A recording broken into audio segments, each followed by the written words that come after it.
Bago maging abo ang langit at lunurin ng putik ang alaala, ang lupaing ito ay payapa at walang hangganan. Doon namuno si Datu Pulan, isang mandirigmang unti-unting ninakawan ng panahon ng lakas at paningin. Sa kanyang paglisan sa gubat, isinilang ang pagnanasa na magiging sugat sa puso. Mula rito umusbong ang kasunduang lilikha sa isang bundok, hindi gawa ng kalikasan, kundi ng kasakiman at luha. Ito ang alamat ng pinatubo, trono ng apoy, lawa ng pighati, at hamon sa bayaning haharap sa kaparusahang isinilang mula sa kasakiman at luha. Pagmasdan mo, dunong, kay lawak, ngunit kay patag. Para tayong mga langgam na naglalakad sa ibabaw ng isang dambuhalang mesa. Masagana ang iyong lupain, mahal na Datu. Hindi nagugutom ang nasasakupan. Ngunit ang aking kaluluwa ay gutom. Naaalala ko ang kabundukan. Sa pangangaso, doon ako nabuhay. Ang mga binti ko'y tila ugat na sa lupa. Kung di na ako makakaakyat sa bundok, dunong! Ano pat dato ako? Sagrado ang bundok, Datu. Isang kasunduan ang katahimikan nito. Huwag nating gisingin ang natutulog. Kung di ko na maabot ang bundok, dapat itong lumapit sa akin. Nais kong makita ang rurok nito mula sa aking bintana. Ang anumang bagay na pinatubo ng labas na batas ng bathala ay may kabayaran, mahal na hari. Ang mahika ay hindi nagbibigay ng libreng regalo. Kahit anong presyo, dunong. Kahit anong presyo, mabalik ko lang ang alab ng aking kabataan. Pagkabitiw ni Datu Pulan sa kanyang mga salita, bumalot ang mabigat na katahimikan sa balkonahe. Sa itaas, ang itim na ibon ay kumislap ang matang mapula. Bago lumipad palayo, tahimik na parang palaso ng dilim. Iisa ang mensahe, nakahanda na ang bitag, at ang dato'y pusang papasok dito.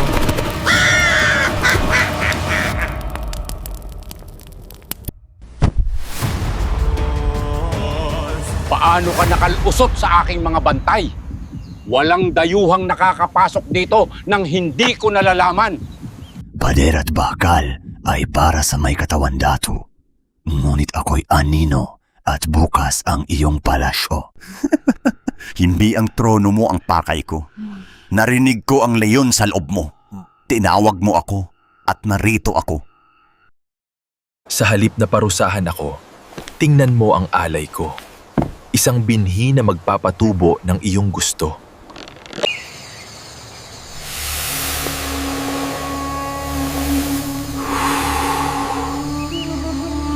Ibigay mo sa akin si Prinsesa Alindaya. Kapalit nito, babalik ang iyong lakas. Ang kapatagan ay magiging kabundukan. Panginoon, huwag! Ipinagpapalit ninyo ang inyong dugo para sa isang pangarap na bato. Ang aking anak, kapalit ng rurok ng langit. Gawin mo ang bundok. Akin na ang bato. Sa di kalayuan, nakatayo si Prinsesa Alindaya. Narinig niya ang lahat. Ang bawat salita ni Balamudin ay tila tusok ng karayom sa kanyang puso. Ngunit ang mas masakit ay ang katahimikan ng kanyang ama bago nito tinanggap ang alok. Ama, ipinagpalit mo ako sa isang tumpok ng bato at lupa.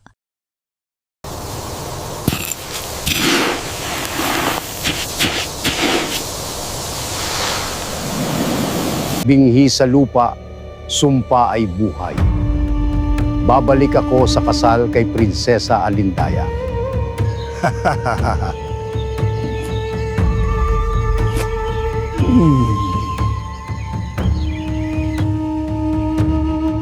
Sa gitna ng sumpa at kasunduan, wala nang natira kay Prinsesa Alindaya kundi ang kanyang mga luha. Sa loob lamang ng isang araw, ang bato ay naging isang dambuhalang rurok na humahalik sa mga ulap. Ang dating payapang abot-tanaw ay nilamon ng isang matarik at mapanganib na kabundukan. Mabilis na sumibol ang mga puno at gumapang ang mga baging na parang mga ahas.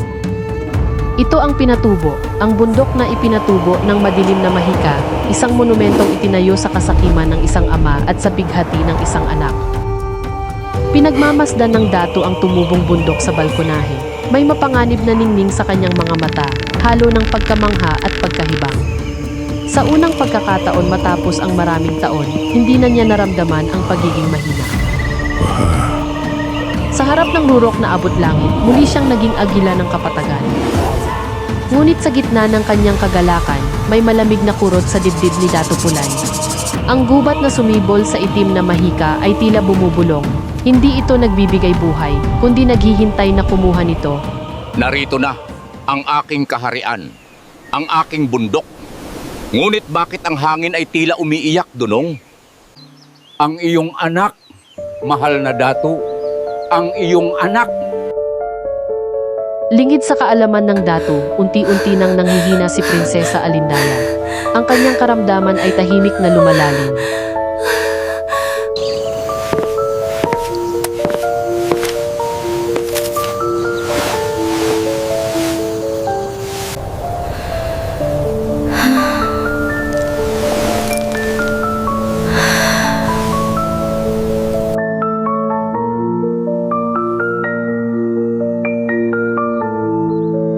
Maharlikang Datu Pulan, mahinahong wika ng alipin ng palasyo.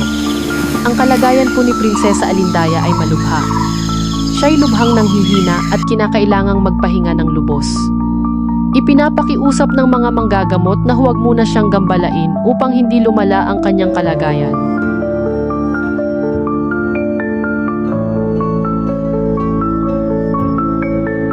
Narito na ako para sa ating usapan. Dumating ang itinakdang araw ng pagbabalik ni Balamudin upang kunin si Prinsesa Alindaya bilang asawa. Ngunit sinalubong siya ng balitang malubha ang karamdaman ng prinsesa at hindi maitutuloy ang kasal. Sa kanyang pandinig, hindi ito paliwanag kundi pagtataksil. Naniwala siyang nilabag ni Datu Pulan ang kanilang sumpaan. Nagliyab ang kanyang galit. Sa isang malamig na titig, siya'y tumalikod at lumisan. May dalang banta sa katahimikan.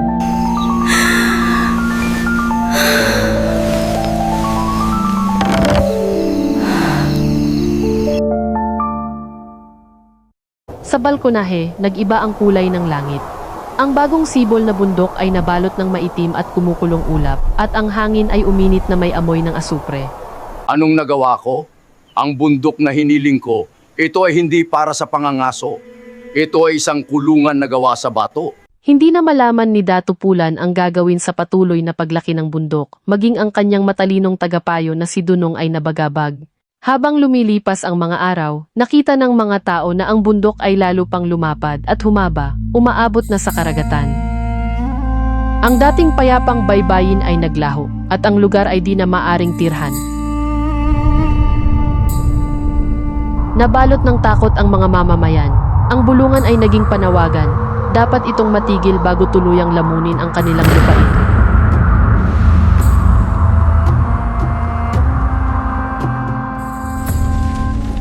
Sa tradisyonal na kwento, inutusan ng Datyu ang kanyang mga tauhan na pugutan ng ulo si Balamudin. Ngunit ang mahiwagang lalaki ay sadyang makapangyarihan at mailap, hindi siya masugatan, hindi siya mahuli. Isa-isa, nabigo ang mga mandirigma. Parang anino sa dilim, si Balamudin ay mahirap hulihin, isang dakilang kapangyarihan lamang ang makasusupil at makapagtatapos sa kanyang landas. Habang ang masinlok ay nababalot ng usok at takot, sa di kalayo ang kaharian sa Pangasinan, ang balita ay mabilis na nakarating sa mga pandinig ni Prinsipe Malakas.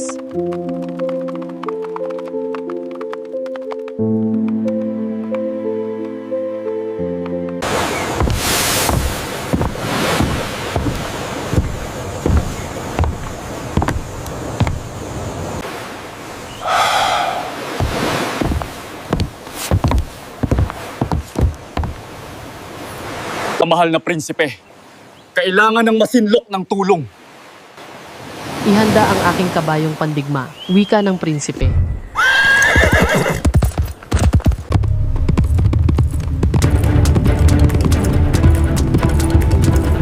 Mula sa Pangasinan, mag-isang naglakbay si Prinsipe Malakas patungong Masinlok.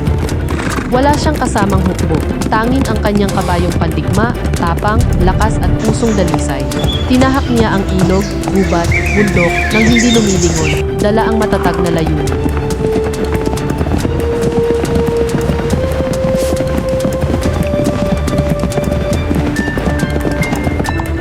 Hanggang sa marating niya ang palasyo ni Dato Pulan. Mag-isa, ngunit buo ang loob at handang harapin ang kanyang kapalaran.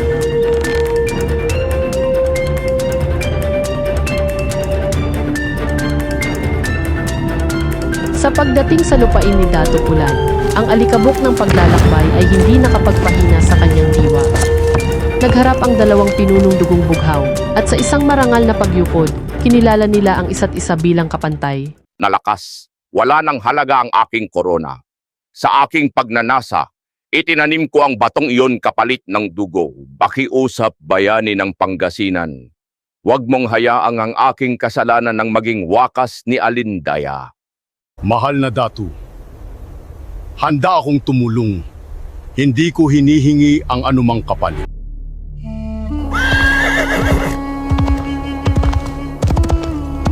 Walang inubos na oras si Prinsipe Malakas. Agad itong nagtungo sa pinatubong bundok upang pigilan ang paglaki nito at umasang ang sanhi ng naging problema ay kanyang matagpuan. Tinahak ni Prinsipe Malakas ang napakahabang landas. Ilang milya ang kanyang nilakbay, tinawid ang mabatong daan at inakyat ang matatarik na burol at bundok hanggang sa marating niya ang tuktok. Sa lakas ng kanyang determinasyon, narating ni Prinsipe Malakas ang rurok ng bundok. Doon napatunayan ang kanyang hinala, ang ugat ng kapahamakan, kung saan namamahinga ang masamang salamangkero.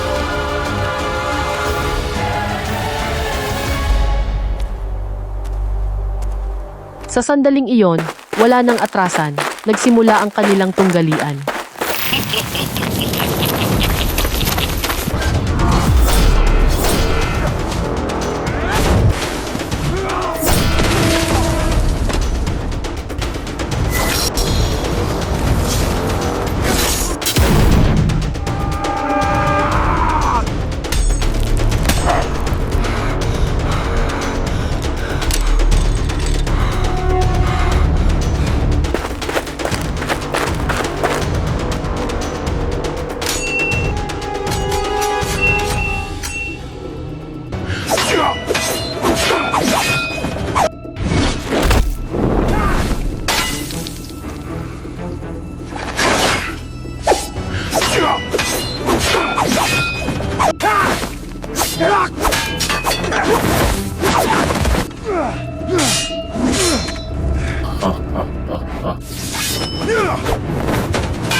Bumalik ka na sa pinagmulan mo.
Nagwakas ang mahabang tunggalian. Si Balamudin, ang masamang salamangkero na nag-anyong anino, ay bumagsak at pumanaw.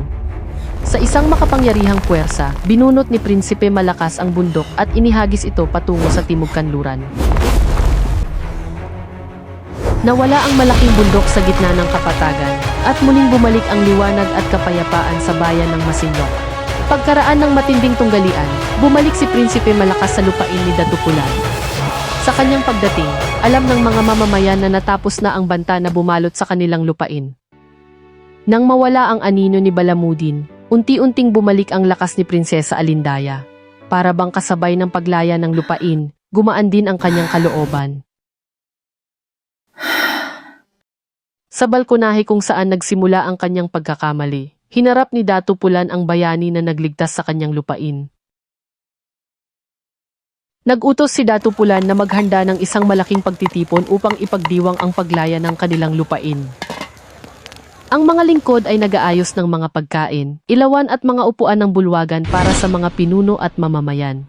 Ang kapaligiran ay puno ng pag-asa matapos ang mahabang panahon ng takot. Mula sa isang binhing itinanim ng kasakiman, sumibol ang bundok ng kapahamakan. Ngunit sa puso ng pamilya at sakripisyo, muling natagpuan ang liwanag ng kapayapaan. Sa loob ng bulwagan ng palasyo, nagsimula na ang pagdiriwang upang parangalan ang bayani na nagligtas sa kanilang lupain. Isang bayani na nag-alay ng lakas at tapang ng walang hinihinging kapalit. Salamat sa iyo, Prinsipe Malakas. Mabuhay ka.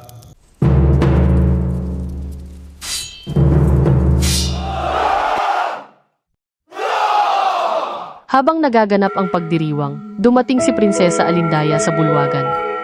Doon niya unang nakita nang malinaw si Prinsipe Malakas, ang lalaking naglakbay ng mag-isa upang iligtas ang kanilang lupain. Tahimik siyang napatingin sa prinsipe, tila humahanga sa kanyang tapang. Ito ang sandaling mapapansin ni Datupulan ang tingin ng prinsesa.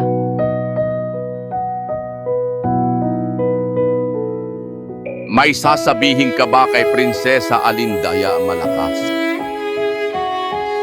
At dito nagsimula ang kanilang pagtinginan. Isang ugnayang unti-unting lumalim, isang pag-ibig na sa huli nagbuklod sa kanila sa isang masayang pagsasama.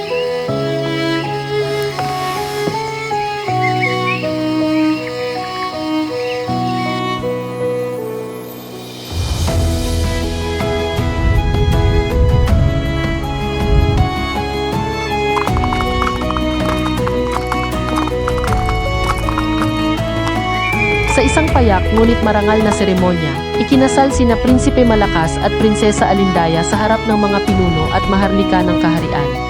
Naroon ang lahat ng mahahalagang panauhin, mga mandirigma, tagapayo, at mga taong minsang nabalot ng takot, ngunit ngayoy nagdiriwang ng kapayapaan. Pinamunuan nila ang lupain ng may karunungan, pag-ibig, at pagkakaisa, bilang paalala sa mga pagkakamaling nagdala ng kapahamakan noon.